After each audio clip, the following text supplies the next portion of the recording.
je vous donne la parole avec la question, est-ce que finalement les enjeux de la décarbonation peuvent amener des scénarios et quels sont-ils? Et sont-ils à même de venir structurer la réflexion stratégique de la Chambre pour les années à venir? Je vous laisse la parole. Merci. Alors d'abord, je voudrais vous remercier de m'avoir invité pour faire cette présentation. Et deuxième chose, ce que je vais vous narrer, ce n'est pas l'avis de Yves Leroux, hein, qu'on soit clair.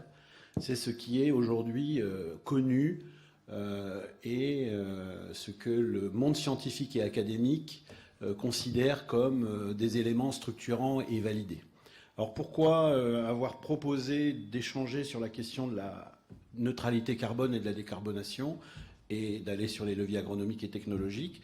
C'est qu'en fait, vous le savez, l'Europe, même si aujourd'hui on sait qu'en Europe ça discute sur ce sujet du Green Deal, mais mettons-nous dans la situation d'aujourd'hui, l'Europe a annoncé clairement la neutralité carbone en 2050. Ça, c'est affiché comme feuille de route, encore aujourd'hui, hein, avec un point d'étape à moins 55% d'ici 2030.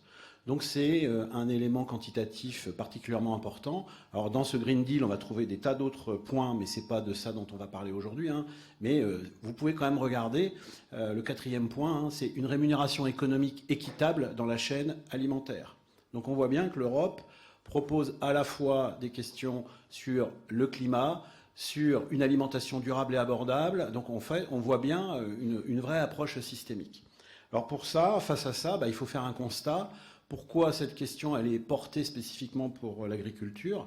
C'est qu'en fait, l'agriculture a cette caractéristique d'émettre aujourd'hui pratiquement 20% des gaz à effet de serre de notre système d'émissions, alors qu'en fait, l'agriculture ne consomme que 3% de l'énergie. Donc l'agriculture a une espèce de spécificité forte d'être assez peu consommatrice d'énergie, mais assez fortement émettrice de GES. Alors si on va un tout petit peu plus loin, hein, ça c'est spécifiquement l'agriculture. Si vous rajoutez la filière agroalimentaire, on sait que notre assiette alimentaire aujourd'hui, c'est entre 25 et 30% des gaz à effet de serre. Donc il faut l'avoir en tête, ce sujet. Hein. Alors quand même des bonnes nouvelles. Ça, c'est les évolutions des émissions de gaz à effet de serre sur le territoire national. Attention, je parle bien des émissions sur le territoire national. Je ne parle pas de l'empreinte, d'accord? L'empreinte, c'est ce que j'exporte, moins plus, enfin, ce que j'exporte, je l'enlève, ce que j'importe, je le rajoute. En tout cas, en émissions, on est sur la bonne trajectoire. Sur l'empreinte, on l'est un petit peu moins. Par exemple, en 2023, on a réussi à faire 5,8% de baisse d'émissions. L'agriculture est à moins 1,6%. On reviendra rapidement sur ces sujets. Alors pourquoi l'agriculture, clairement, aujourd'hui, est au cœur de cette question de la décarbonation? Alors, qu'on soit clair, hein, je ne reviendrai pas sur la question du climat, qui aujourd'hui ne pose plus de questions par rapport au monde académique. Et vous, à la fois exploitant et à la fois salarié des chambres, on le voit tous les ans que la question du climat doit être une question qui doit être appréhendée et prise en main de manière forte. Alors, pourquoi je dis ça? Parce que l'empreinte globale France, alors là on est en empreinte, hein, on voit bien que la partie agricole, eh bien c'est pratiquement 2/3 du système agroalimentaire. Hein, et ce qui va spécifier le monde agricole, et ça, je crois que je l'apprends à personne, c'est qu'en fait, c'est un secteur qui va être concentré principalement sur deux gaz dont on parle pratiquement jamais quand on parle décarbonation. Ça va être le méthane et le protoxyde d'azote. Il n'y a pas aujourd'hui de politique publique sur le méthane et le protoxyde d'azote. Hein, il y a simplement une réflexion autour du CO2. Donc ça, il faut bien l'avoir en tête. L'agriculture a cette spécificité. Alors évidemment, hein, le méthane, les ruminants, le N2O, c'est en gros la pratique de l'azote minéral qui va être émis lors de sa synthèse ou alors lors de son épandage. Alors, la politique publique française, vous la connaissez, c'est la SNBC. Alors, cette SNBC, Stratégie nationale bas carbone, c'est la feuille de route qui doit être partagée par tous, qui dit, alors là, celui qui a tracé la pente, hein, vous voyez, il n'a pas beaucoup réfléchi, hein, il s'est mis en situation 2017, il s'est projeté 2050 et il a tracé une droite. Voilà, d'accord? Au moins, les choses sont claires. Alors, qu'est-ce qu'elle dit, cette SNBC? Elle dit quand même des choses qui ne sont pas du tout triviales. Il faut diviser par 6 les gaz à effet de serre au niveau français. Pour toute l'activité économique, une division par 6. eh bien sachez que l'agriculture, on ne lui demande que de diviser par 2. Alors c'est pour ça qu'il faut bien mettre ces deux aspects en parallèle, parce que si on ne parle que de l'agriculture, on se dit diviser par 2, c'est énorme. Moi je dis que tous les autres secteurs sont soumis à encore plus. Pourquoi? Parce qu'on a reconnu la spécificité agricole, c'est-à-dire qu'aujourd'hui, diviser par 6 les gaz à effet de serre en France, c'est simple. Hein. Il n'y a pas 36 solutions, qu'est-ce qu'il faut faire? Plus une vache et plus d'azote minéral. Donc, on voit bien que c'est quand même compliqué. Donc, les modèles ont été faits. Hein. Et donc, pour info, ça, c'est les projections 2050. Sachez qu'actuellement, la France émet en gros 400 millions de tonnes de CO2, d'équivalent CO2. Eh bien, en 2050, on doit arriver à 80 millions. Eh bien, l'agriculture, si vous regardez, représentera la moitié des émissions de gaz à effet de serre en 2050 dans les scénarisations proposées. Donc, il y a aujourd'hui une reconnaissance de la spécificité agricole, même si, divisé par 2, c'est un véritable effort. Alors, pour faire ça, il y a plein de solutions qui sont proposées, hein, et il y en a déjà qui sont mises en œuvre. Alors, ça, c'est quelque chose de très intéressant. C'est le site du CITEPA, que vous connaissez peut-être, hein, et donc c'est la référence en France sur l'ensemble des émissions de gaz à effet de serre. Je vous passe les détails. Hein. Et on voit bien en gros, hein, le CH4, c'est en gros un peu moins de 2/3 des émissions globales. Les cultures via le N2O, c'est un peu moins d'un tiers. Et paradoxalement, le CO2, c'est pratiquement anecdotique. Le CO2 aujourd'hui, c'est moins de 15% des émissions issues de l'agriculture. C'est toutes les questions de motorisation. Donc, il faut, en fait, quand on va vers la décarbonation, il faut faire attention sur les leviers qu'on va mettre en œuvre. Alors, justement, par rapport à ces leviers, eh bien, il y a plein de leviers qui existent aujourd'hui. Hein. C'est des leviers agronomiques, des leviers technologiques, des leviers quant à l'innovation. Pourquoi j'insiste? Parce qu'au niveau Grand Est, vous avez le programme AXE auquel vous participez. Hein. J'ai croisé un certain nombre de gens ici dans le air, climat, sol, énergie, je crois. Hein. Clairement, il a été affiché moins 46%. Donc il faut bien diviser par 2 les gaz à effet de serre à l'échelle régionale. Ce n'est pas une spécificité nationale, hein, ça a été affiché comme tel. Et donc pour ça, alors là, je fais référence à une publication qui va sortir d'ici 3 semaines que nous avons co-rédigée avec des collègues. Hein. On a essayé de faire une espèce de bilan et une espèce de synthèse de ce qui peut être fait. Alors bien évidemment, ma présentation sera disponible. Hein. Donc vous avez d'abord un tableau que vous connaissez certainement sur l'ensemble des leviers de réduction de GES ou de stockage carbone qui peuvent être faits sur une exploitation agricole. Je ne vais pas les reprendre un par un, vous les connaissez tous.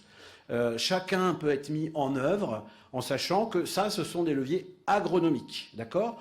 Forcément, et là on va se le dire, une grande partie de ces leviers vont induire des surcoûts. Il n'y a pas à discuter. Alors par contre, certains de ces leviers n'induiront pas de surcoût. Donc en fait, il y a une vraie réflexion à avoir.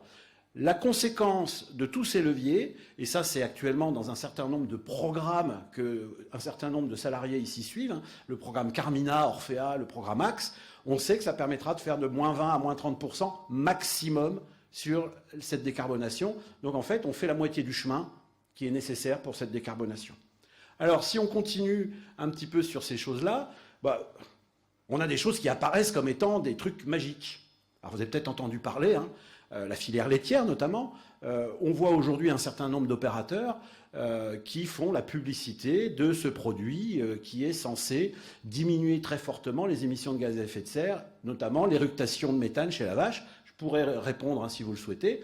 Et donc vous avez actuellement un certain nombre de coopératives ou d'organismes privés hein, qui donnent une prime à leurs éleveurs laitiers pour donner à manger ce fameux 3 NOP pour aller sur ce genre de choses.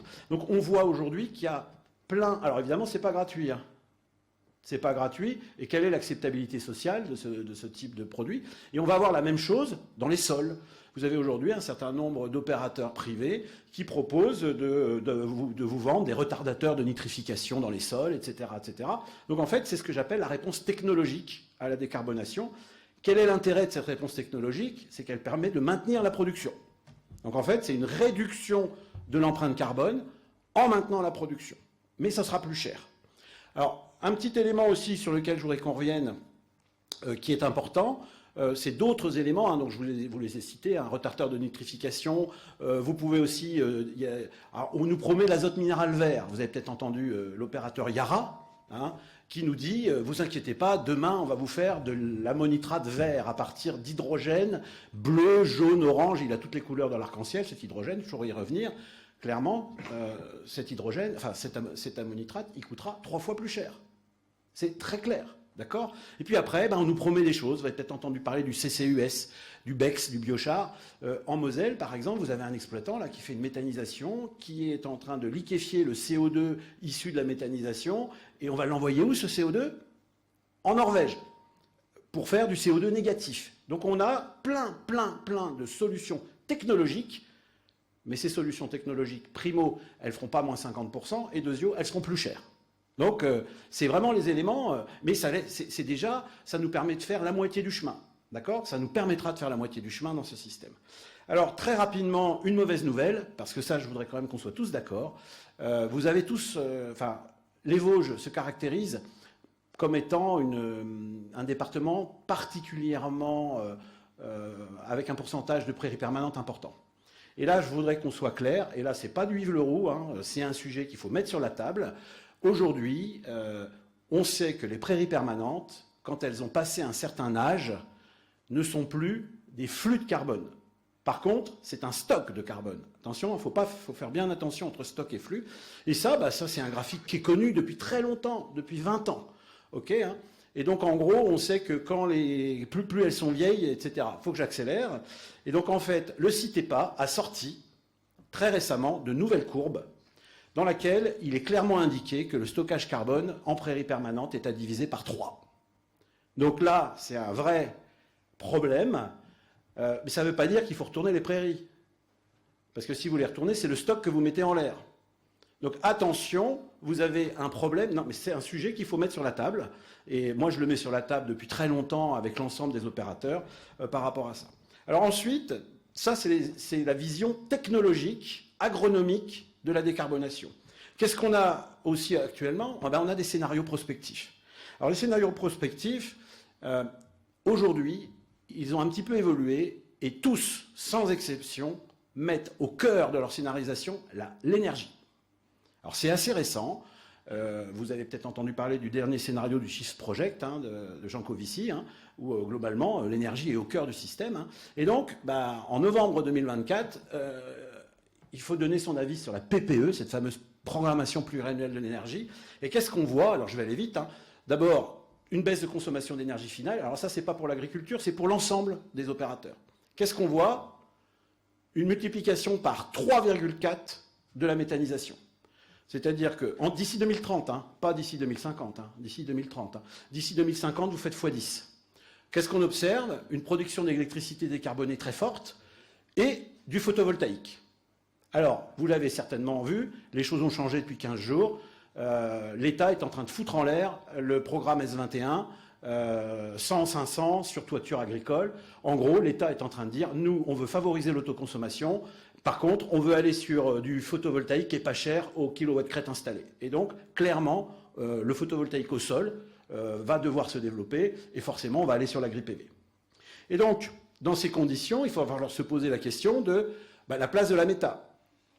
Cette place, aujourd'hui, dans les Vosges, un département leader sur la méthanisation plutôt en cogé. Alors, il y a des choses qui sont en train de se faire pour passer en injection. Est-ce qu'il faut aller plus loin? La place de l'agri-PV, actuellement, c'est la folie furieuse sur l'agri-PV. D'après la PPE, il faut mobiliser 150 000 hectares de surface agricole. Voilà. La vraie question, c'est est-ce que c'est un projet agricole? Est-ce que c'est un projet financier, etc., etc. Je pourrais y revenir si vous le souhaitez dans les questions. Alors tout ça a été confirmé par nos gaziers.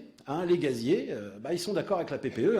Et d'ailleurs, les gaziers annoncent, alors c'est pas 44, ils annoncent 49, on va pas se battre. Globalement, on a vu les conditions géopolitiques actuelles, une pression extrêmement forte sur la question énergétique. Qu'on soit d'accord ou pas d'accord, elle est là, au cœur. Puis avec ce qui se passe avec notre ami là, de l'autre côté de l'Atlantique en ce moment, ça ne va pas se calmer. S'il arrête ses livraisons de GNL, on va être un peu embêté. Donc en fait, ces questions-là nous posent un certain nombre de problèmes. Et ça a été mis en évidence par le SGPE, le secrétariat général à la planification écologique, qui, il y a très peu de temps, a sorti des documents. Alors, je vais passer cette diapo, elle n'est pas forcément intéressante. Voilà. Vous avez ici l'usage de la biomasse agricole en France. Super boulot formidable, qui indique, en gros, on a des chiffres, hein, donc il y a le retour au sol. Ce qu'il faut que vous sachiez aujourd'hui, c'est qu'il n'y a pas une tonne de matière sèche agricole qui ne soit pas utilisée. D'accord ? Soit elle part à l'export, soit elle retourne au sol, il y en a besoin pour la fertilité, soit elle en alimentation animale, alimentation humaine, où on va déjà dans la bioénergie. Petite info, hein, pour produire 100 TWh, ce qui est prévu à court terme, moyen terme en méthanisation, par exemple, je prends cet exemple, hein, il faut 50 millions de tonnes de matière sèche. Je vais les prendre où? Très clairement, aujourd'hui, la Cour des comptes a sorti un rapport le 6 mars 2025. Il n'y a pas vieux, hein, ça. Hein. Donc il y a 24 heures, la Cour des comptes vient de sortir un rapport en disant de toute façon, on n'y arrivera pas s'il n'y a pas des arbitrages qui sont faits. Et quels sont les arbitrages qui sont faits dans ces différents scénarios que vous avez aujourd'hui? Et je suis désolé de vous le dire, les arbitrages sont, vous avez plein de scénarios là, vous les connaissez tous, hein, plus ou moins. Hein. Ces arbitrages, ils sont, je vais passer les chiffres, tous les scénarios indiquent, sans exception, une diminution du cheptel bovin. De moins 30 à moins 50%. C'est pas mon avis, c'est ce qu'indiquent tous ces scénarios. Si on veut réussir à la fois la décarbonation et si on veut aussi réussir à produire de l'énergie. Donc c'est les deux piliers qui sont affichés dans tous ces scénarios. Et en particulier, hein, le scénario du Shift Project qui est récent et qui est sorti en novembre. Donc en gros, si je conclus sur mon intervention, j'aurais débordé d'1 minute et demie. Les leviers zootechniques et les innovations, vous les connaissez. C'est moins 30 à moins 20, moins 30%, ça malgré des surcoûts. Comment on atteint moins 50? Ou alors on se dit qu'on ne fait pas moins 50, hein, ça c'est encore une autre ambition. Ces scénarios qui proposent moins 50% s'accompagnent systématiquement de la baisse de production, systématiquement, et pas que du côté ruminant, hein, du côté monogastrie, du côté grande culture avec moins d'azote minéral. L'énergie, est-ce que c'est un risque ou une opportunité pour les filières d'élevage? Il y a un vrai débat à avoir là-dessus. Hein. Il y a une question sur le partage de la valeur ajoutée. Ça, je crois que c'est la clé de tous les systèmes. Hein. C'est le partage de la valeur ajoutée autour du marché du carbone. Et ce qui m'intéresse aussi, c'est il ne faudrait pas qu'on ait une entrée que carbone. Hein. Une entrée que carbone est dangereuse. Il faut aussi avoir une approche multicritère de biodiversité, d'eau, d'air de pollution, bien-être animal, etc. Et c'est important aussi, et là je vais passer la main donc à mon collègue, est-ce qu'on doit aussi prendre en compte le consentement à payer des consommateurs? C'est évident, parce que tout ça est plus cher. Mais la vraie question, et j'en terminerai là, est-ce que la France sera compétitive dans la bagarre de ce que j'appelle la stratégie volume-prix? Il faut vraiment se poser la question, est-ce que la France doit aller sur cette stratégie de diminution de gamme? En fait, c'est un peu l'idée qu'on voit aujourd'hui. Hein. Alors, il faut arrêter la montée en gamme, et il faut aller vers la diminution en gamme. Je crois que c'est le cœur du débat. Je vous remercie. Merci, on peut applaudir. Merci Yves, je vais tout de suite passer la parole à Pascal. La question et la transition a été faite par Yves. Hein. Vous êtes le monde agricole et particulièrement votre département devant des enjeux sans précédent au niveau énergétique et décarbonation. Face à ça, à l'autre bout de la chaîne, il y a le consommateur. Entre les deux, il y a la première transformation, la deuxième, voire la troisième. Et il y a aussi tous les metteurs en marché. Moi, la question que j'ai envie de vous poser en introduction, Pascal, c'est finalement, il y a la question de l'acceptabilité qui a été posée par Yves, mais il y a aussi l'organisation des marchés dans tout ça. Et ça donnera un regard complémentaire à cette question. Oui, bonjour à tous.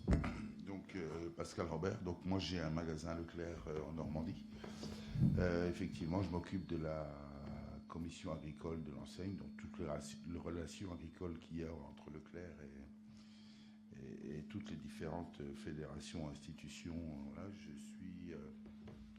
je suis administrateur au CNIEL et vice-président de la FCA. La FCA, c'est la fédération qui regroupe les mousquetaires et Leclerc, avec deux particularités où plus les mousquetaires que nous, mais on est aussi industriel transformateur, on a des outils de production. Ce que je retiens de la présentation et la suite du dossier pour prolonger la réflexion, on voit aujourd'hui les vrais enjeux. Moi, ce que je retiens, c'est qu'effectivement, il y a des économies de carbone à faire. C'est des taux, mais ils ne sont pas valorisés. Donc moi, j'ai un peu de mal personnellement dans mon entreprise à investir si je ne peux pas quantifier tout de suite une rentabilité. Ça, c'est la première chose. Et puis la deuxième chose, le prisme de dire est-ce que le consommateur sera capable d'accepter cette hausse-là. Dans votre production, je pense que majoritairement vous êtes des laitiers dans la région, dans votre production, ne vient qu'un quart de votre production directement en GMS. D'accord ? C'est-à-dire qu'il y a un gros marché de poudre de l'export. Il y a un gros marché de RHF, restauration hors foyer, restauration tout court, cantine et compagnie. Et puis 25-27% viennent dans nos filières à nous, magasins et tout. Bon. La première des questions, c'est de se dire que si vous n'espérez que la valorisation de vos investissements de décarbonation via le prisme du consommateur, soit vous le vendez 4 fois plus cher, soit vous avez 4 fois moins d'efficience, du fait qu'on pèse un quart du truc. Donc le modèle de dire on attend le financement que par l'acceptabilité du prix au consommateur, je pense que stratégiquement il est dangereux, parce que l'effet sera dilué. Il est d'autant plus dangereux que depuis quelques temps, depuis quelques années, il y avait des stratégies de montée en gamme, d'accord ? Et le coût de l'alimentation, le coût de l'inflation, le coût a fait s'effondrer pas mal de stratégies, y compris la plus emblématique qui est le bio. D'accord ? Aujourd'hui, vous avez des volumes qui tombent. Et encore dans le lait, je dirais que c'est moins pire qu'ailleurs, parce que c'est un produit peu transformé. Mais dès que vous arrivez, notamment dans le porc, où vous n'avez plus qu'un produit qui se valorise dans le porc, c'est le jambon bio. Ça veut dire que 80% du reste du cochon, il passe en conventionnel. Donc là, je ne vous explique pas, si on vous l'achète, il y en a un qui prend la cartouche. Généralement, c'est l'industriel qui, aujourd'hui, achète de la matière bio et qui va valoriser en conventionnel. Donc on voit que le modèle, il a ses limites. De vouloir tout faire passer par le prix au consommateur, ça a une limite. Notre position par rapport à votre production, on pèse qu'un quart. Et puis, l'arbitrage de dire, à un moment donné, pour des effets d'inflation, quels qu'ils soient, de guerre, de tout ce que vous voulez, des modèles qui, instantanément, vont se retourner et vous mettre dans le mur. D'accord ? Et donc, je partage le fait qu'à un moment donné, il faut rationaliser les productions, rationaliser nos gammes, parce qu'effectivement, aujourd'hui, on a des cahiers des charges qui font perdre de l'efficience industrielle dans toute une filière. Et la multiplication des cahiers des charges pour se différencier, pour dire, moi, mon hématal, il est ceci, moi, il est cela, moi, il est machin, fait perdre une efficience industrielle qui coûte à quelqu'un. Soit elle me coûte à moi sur mon niveau de marge, soit elle vous coûte à vous sur votre prix de matière achetée. Mais de toute manière, c'est un coût. D'accord ? Donc, ça, c'est des enjeux qu'on doit faire, à mon sens, au niveau des interprofessions, où là, on a des espaces d'échange où on peut rationaliser. Le plus prégnant, et vous êtes peut-être moins concerné, mais c'est dans le fruits et légumes. Vous avez une multitude de cahiers des charges. Le mec qui veut la pomme de tel calibre, avec tel taux de sucre, tel machin, tel truc, l'autre qui la veut comme ça. Et là-dessus, il y a des trimatières qui font que, sur une production de 100, aujourd'hui, nos cahiers des charges permettent d'en commercialiser 40 ou 50. Donc vous avez 50% de la matière qui est sous-valorisée, qui part en industrie, qui part en tout ce que vous voulez, pour même pas dire en dégagement, ou voilà. Et donc, il y a une responsabilité collective des interprofessions de dire aujourd'hui, on va chercher l'efficience sur une filière, pas sur un secteur d'activité. L'autre chose aussi qui m'interpelle dans la décarbonation, il n'y a pas de doute qu'il faut faire des efforts. Vous voyez un petit peu ce que pèse l'agriculture dans le carbone global. Ce que pèse l'agriculture dans mon entreprise à moi, qui suis juste un distributeur. Moi, le carbone que j'émets dans mon entreprise, sur mon bilan carbone, c'est 2% de mon scope 3. Le scope 3, c'est du début à la fin, y compris le consommateur qui prend sa voiture pour venir acheter vos produits. Bon. Moi, mon entreprise, c'est moins de 2%. Dans le scope 2, c'est-à-dire où là j'intègre l'achat de matière, le poids de l'agriculture de 2 filières qui sont le lait et la viande, j'arrive à 37%. D'accord ? Et pour vous donner un rapport, le poids des importations, c'est-à-dire des produits qui viennent par conteneur de Chine et tout, je suis qu'à 12%. Donc, à un moment donné, si ce carbone-là, il est noyé dans votre coût de production de produits, je ne suis pas certain que c'est vous, que ce soit votre produit à vous. La décarbonation, pour que vous compreniez, quand vous montez un méthaniseur dans vos fermes, vous ne cherchez pas à rentabiliser le méthaniseur par le prix du lait. C'est-à-dire que vous lui trouvez sa rentabilité à part. Voilà. Je pense que le carbone, il faut l'apprécier dans cet esprit-là, et surtout dans vos territoires, où globalement vous nourrissez vos animaux à l'herbe.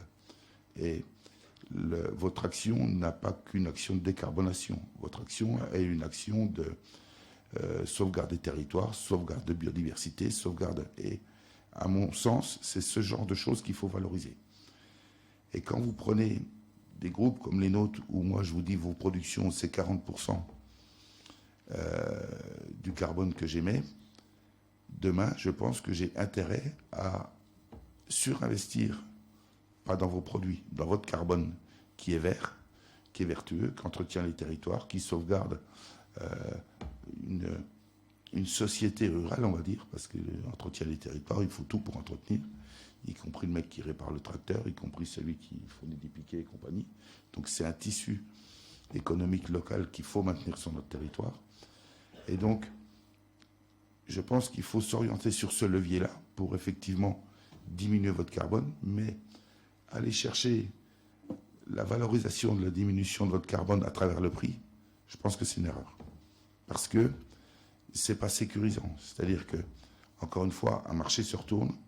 Demain, vous avez n'importe quel phénomène extérieur, de guerre, de marché, de tout ce qu'on veut, climatique ou quoi que ce soit.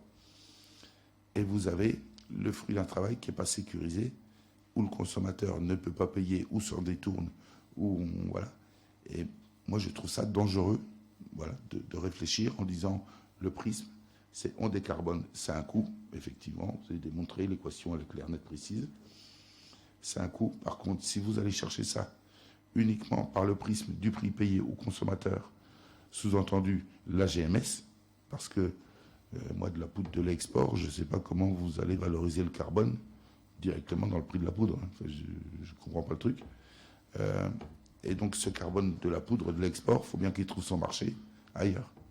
Mais il ne le trouvera pas dans la poudre. Et puis, c'est un autre sujet, les marchés d'intérêt, les mines, tout ce que vous voulez, qui ne sont pas soumis à Egalim et qui, eux, feraient tout ce que vous voulez. Mais à un moment donné, si nous, le coût de votre décarbonation peut rentrer dans la MPA, donc dans Egalim, donc avec une certaine sécurité, vous avez tout un pan de l'économie française qui n'est pas soumis à ça et qui, globalement, n'est pas sécurisé. Et moi, perso, en tant que chef d'entreprise, si à un moment donné, j'ai un plan avec un amortissement sur 7, 8, 10 ans, et que je ne suis pas sûr de pouvoir assurer le truc, je réfléchirai. Voilà. Donc, voilà, moi, un petit peu, si vous voulez, comment j'appréhende le dossier carbone. Et question avant de poursuivre et de donner la parole aux élus. Aujourd'hui, est-ce que vous avez des éléments concrets, des chiffres sur l'acceptabilité par le consommateur, sur cette notion d'impact sur le prix? Non, il n'y a pas de chiffres. Ce que je peux vous dire, c'est que globalement, vous avez moins de 5-10%. Il faut bien faire une distinction entre le citoyen et le consommateur. Il y en a un qui a les poches profondes, l'autre qui a les bras trop courts. D'accord ? Et donc, à un moment donné, je pense qu'il y a 5 ou 10% de citoyens qui adoptent leur comportement de citoyen lorsqu'ils poussent leur caddie. Mais vous avez 90% des consommateurs qui, à un moment donné, ont un prisme. Alors, il peut être tout ce qu'on veut, hein, qualité, prix, voilà. Mais on est loin du... Le citoyen a des besoins, mais le consommateur n'a pas les moyens. C'est un peu ça ce que vous avez. Donc, je n'ai pas d'éléments précis, mais si on se réfère à l'expérience bio d'il y a 2-3 ans, aujourd'hui le marché revient, je peux vous dire que la variabilité du truc est énorme. C'est-à-dire qu'il y a un pouvoir de dilatation d'un côté comme de l'autre. À un moment donné, c'est pas contrôlable, quoi. Mais ça met des filières, on parle du lait, mais vous avez des filières volaille-œuf, où à un moment donné, vous avez 40% de la production qui est entre guillemets sous label, c'est-à-dire des poulets plein air, des poulets, en gros, vous avez le poulet à 5 balles le kilo, 6 balles le kilo, puis c'est celui à 10 ou 9. Bon, bah, à 9, c'était 40% du marché. Même ces produits-là où le consommateur voit la différence dans l'assiette, même ces produits-là ont chuté, quoi.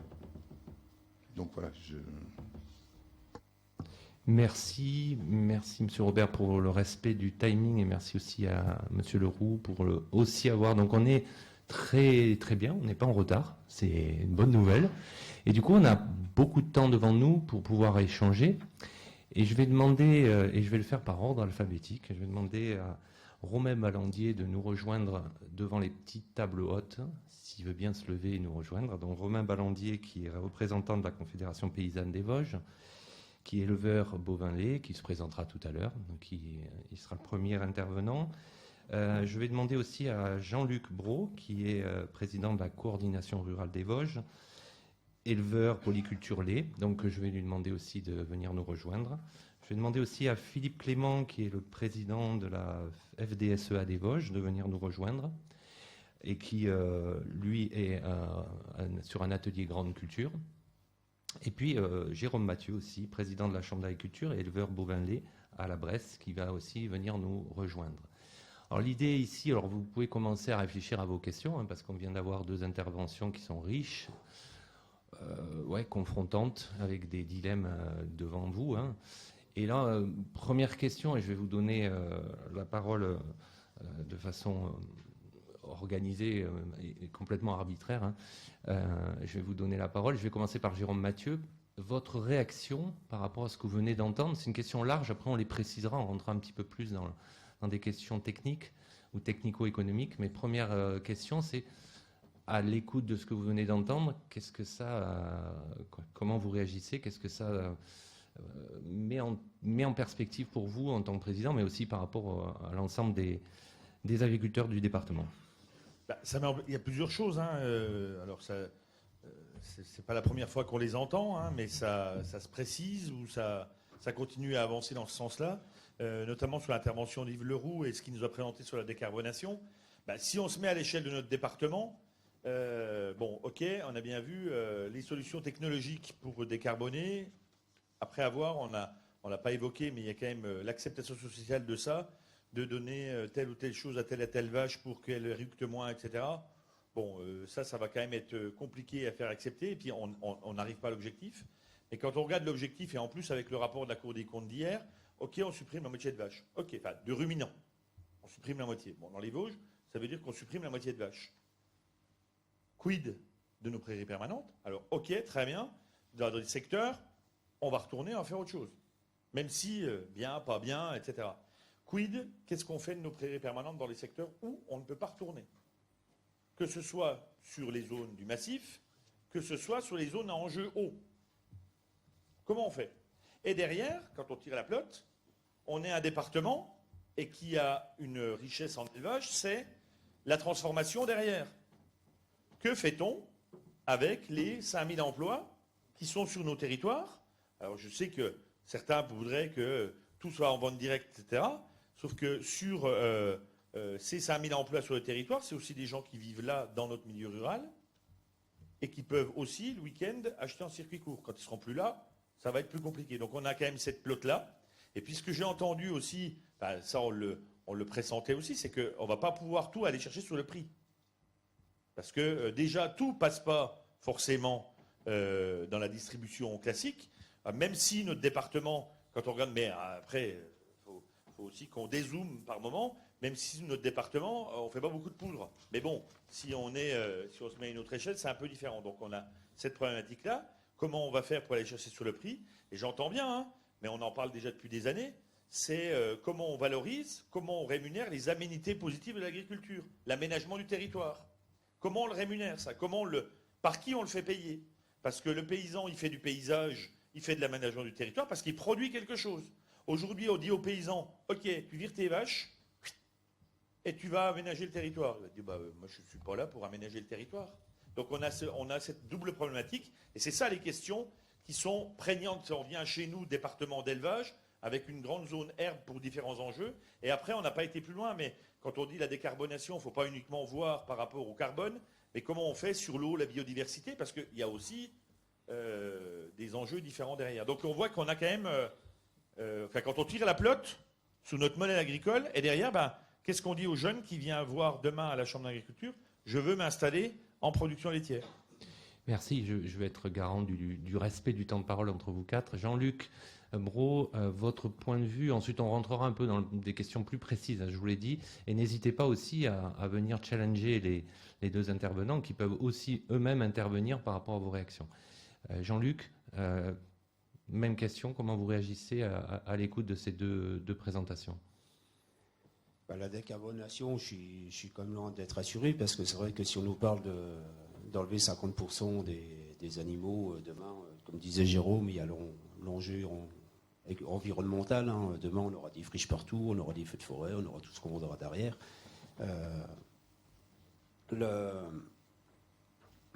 On arrivera peut-être à faire les quelques pourcents à droite à gauche, les 2% en mettant quelques poutres de perlimpinpin qui vont nous aider à soi-disant mieux faire péter les vaches, on va dire. Le gros souci qu'on va avoir par rapport à tout ça, c'est quand on en parle, on parlait du bio dans le temps. C'est vrai que le bio, vous vantez le bio à la rigueur qui va rentrer un petit peu mieux par rapport aux enjeux du carbone. Mais si on ne fait plus que du bio, on va s'habituer à manger, à consommer beaucoup moins de viande. On a déjà de la viande des prix de viande qui sont en train de s'envoler aujourd'hui. Hein, quand on a les kilos de carcasse, on va bientôt raposiner les 5 euros. Les gens mangent la bonne viande encore aujourd'hui. Le prix fait que demain, ils vont baisser en gamme, mais à un moment, de toute façon, ils ne consommeront plus, quoi.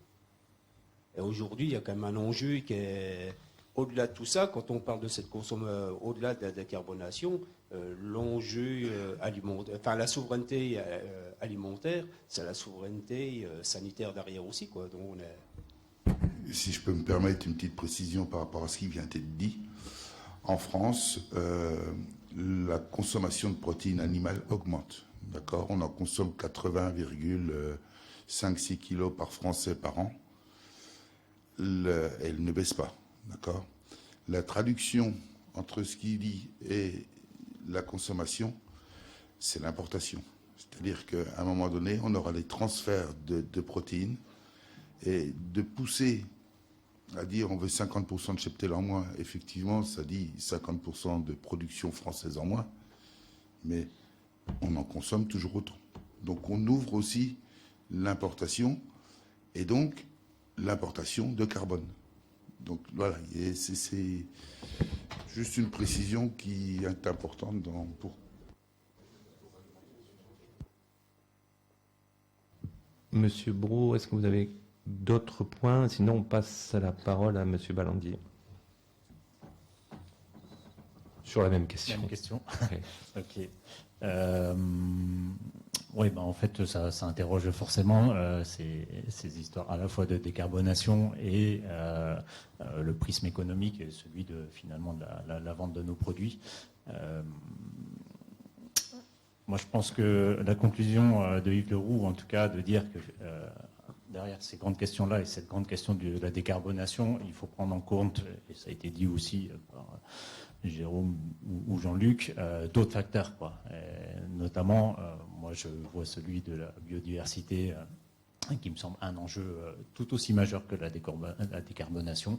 On voit au quotidien et sur nos fermes cette problématique de l'effondrement de la biodiversité, comment il impacte notamment à travers les épidémies, et la FCO très sévèrement nos systèmes de production. Donc, du coup, finalement, déjà, la réduction de la production, elle s'organise de fait et de force. Voilà, donc vraiment prendre cette question-là de la biodiversité avec la question de la décarbonation, poser la question du social, de l'emploi, effectivement, des emplois paysans, des emplois salariés, qu'est-ce qu'on veut en faire sur notre territoire. Faire vivre les territoires, c'est déjà aussi, plutôt que de tous rejoindre les grandes villes, tout ça, etc., finalement, être peut-être dans une réponse à cet enjeu de la décarbonation. Voilà, quoi. Moi, je pense que, en tout cas, ce dont j'ai besoin, ce dont je pense la plupart aussi des agriculteurs et des gens de terrain ont besoin, c'est d'avoir un peu une évaluation de ce qui se fait, de ce qui se passe, et des politiques qui ont été menées jusque-là, à la fois sur des enjeux de décarbonation, mais pas que, quoi, sur des enjeux économiques, sur des enjeux sociaux. Merci. Alors, vous avez déjà un peu anticipé la deuxième partie de cette table ronde, puisqu'on va parler ensuite d'ouverture à des enjeux plus larges, puisque là, on est centré sur l'enjeu de la décarbonation. Vous en ouvrez pas mal d'autres, et ça a été dit en introduction. On va y revenir. Philippe Clément, votre point de vue par rapport à ce que vous avez entendu? Pour moi, déjà, il y a plusieurs enjeux. Effectivement, l'enjeu, quelque part, de la décarbonation par rapport au climat, ça a été rappelé. Là-dessus, il n'y a pas de sujet. On a tous vu et on le voit bien, même ceux qui étaient encore sceptiques il y a quelques années voient bien que le climat évolue vite et peut-être même plus vite que ce qu'on avait imaginé, d'où des ressorts à trouver, alors sur nos exploitations, mais pas que. Il ne faudrait pas que, on va dire, le singe ne soit que sur l'épaule des agriculteurs et que derrière, quelque part, le reste de la société prenne, on va dire, en otage l'agriculture. Et on l'entend sur ces sujets souvent de dire, et de la part de la jeunesse qui nous interpelle parfois, de dire je vais sauver la planète, grosso modo, si j'arrête de manger de la viande. Et on l'entend quelque part un peu souvent, et je pense que ces enjeux-là, il faut aussi qu'on fasse preuve de pédagogie. Alors après, on va dire, ça a été rappelé, la consommation de protéines animales n'est pas en baisse, et que la baisse de la production sur nos territoires entraînera immanquablement une hausse de l'importation. Donc, comment on arrive à jongler entre ces deux facteurs qui sont quand même importants? Il ne faudrait pas que demain, on arrive à nous dire que de la viande produite dans des feedlots américains avec une concentration importante d'animaux au mètre carré rend cette viande-là, quelque part, moins émettrice au mètre carré que de la viande, on va dire, extensive. Chez nous, même, on va dire, que ce soit en bio ou en conventionnel, on est quand même sur un modèle d'élevage qui est basé sur la production des exploitations, que ce soit en herbe ou en maïs. Donc on peut quand même considérer qu'au niveau mondial, on a un système qui est relativement vertueux. Ce qui n'enlève pas l'ambition que nous avons, nous, agriculteurs, de nous adapter. Derrière, il faut des moyens pour s'adapter. Et on l'a vu dans le département, quand l'année dernière, il y a eu des MAE. Les MAE ont pour cet objectif de répondre à des objectifs environnementaux. Les agriculteurs vosgiens ont répondu présent. Donc ça veut dire que cette problématique-là, elle est effectivement prise en compte. Mais derrière, et je voudrais rebondir sur ce que disait M. Robert quand on parlait de la montée en gamme et derrière l'acceptabilité du consommateur à dire je suis prêt à mettre tant ou je peux mettre tant, parce qu'il y a la possibilité et après il y a la volonté. Moi, ce qui m'interpelle toujours, c'est quand on parle de la montée en gamme entraîner une inflation des prix agricoles. Alors moi, je me suis installé, je le dis souvent, je me suis installé, ça fait 30 ans maintenant que je suis paysan. Il y a 30 ans, si on prend les matières premières agricoles, c'est pas là-dessus que s'est faite l'inflation, quoi. Le prix du kilo de blé, quand on était il y a 30 ans, c'était 130 francs le quintal, soit grosso modo 200 € la tonne.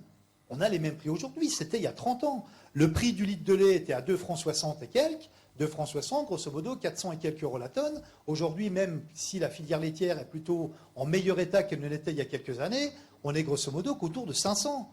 C'est-à-dire que cette fameuse inflation qui nous est vendue en disant « ouais, mais si l'inflation est trop importante sur la qualité de nos produits, on ne va pas s'y retrouver derrière », je pense que derrière, tout a augmenté quelque part.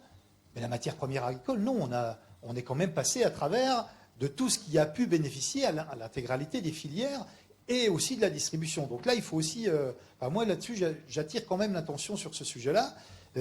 Et puis, sur le sujet social et sociétal, bien évidemment, c'est quel rôle on donne et quel rôle on donnera à l'agriculture, quel rôle ont les pouvoirs publics, parce que derrière, il y a des volontés. La montée en gamme, c'était une volonté politique, discours de Macron en 2017 sur les états généraux de l'alimentation, on monte en gamme. Si demain, on nous refait une politique qui nous dit on baisse en gamme, bah, ceux qui se sont dit on a fait les efforts ou de faire des conversions bio ou de faire un système beaucoup plus, on va dire, extensif ou d'autres choses, vont dire mais finalement, moi je suis le cocu dans l'histoire. Parce qu'on m'a demandé un certain nombre de choses et je ne peux pas m'adapter. Donc comment on met aussi en cohérence les politiques, enfin les volontés politiques de chaque élu avec la réalité sur nos exploitations. Nous travaillons sur du temps long, quels que soient nos modèles de production. Du jour au lendemain, on ne bascule pas sur un système qui soit d'un côté ou de l'autre. Donc on a besoin aussi d'avoir une lisibilité politique, et c'est ce qui nous manque. C'est ce qui nous manque. Et au-delà de l'acceptabilité aussi du consommateur pour payer nos produits, par rapport à tout ce que j'ai entendu sur la consommation, sur la décarbonation, il va falloir qu'on ait l'acceptabilité de nos agriculteurs. Parce que quand on leur dit sur un territoire d'élevage comme les Vosges, moins 50%, grosso modo, de bovins présents sur le territoire, ça va qu'il est 9h du matin, 10h, et puis qu'on est relativement costaud, parce qu'à 7h du soir, en étant un peu fatigué, celle-là, on la prend mal, quoi. Donc, je veux dire, il faut aussi qu'on vulgarise cette information, comment on travaille collectivement, mais sans oublier la rémunération du producteur et, quelque part, l'attractivité du métier. Parce que s'il n'y a pas d'attractivité du métier, pas de renouvellement, et pas de renouvellement, bah demain... alors, peut-être que, grosso modo, ce schéma de moins 50%, il viendra tout seul, peut-être. Mais il faut qu'on l'anticipe. Merci.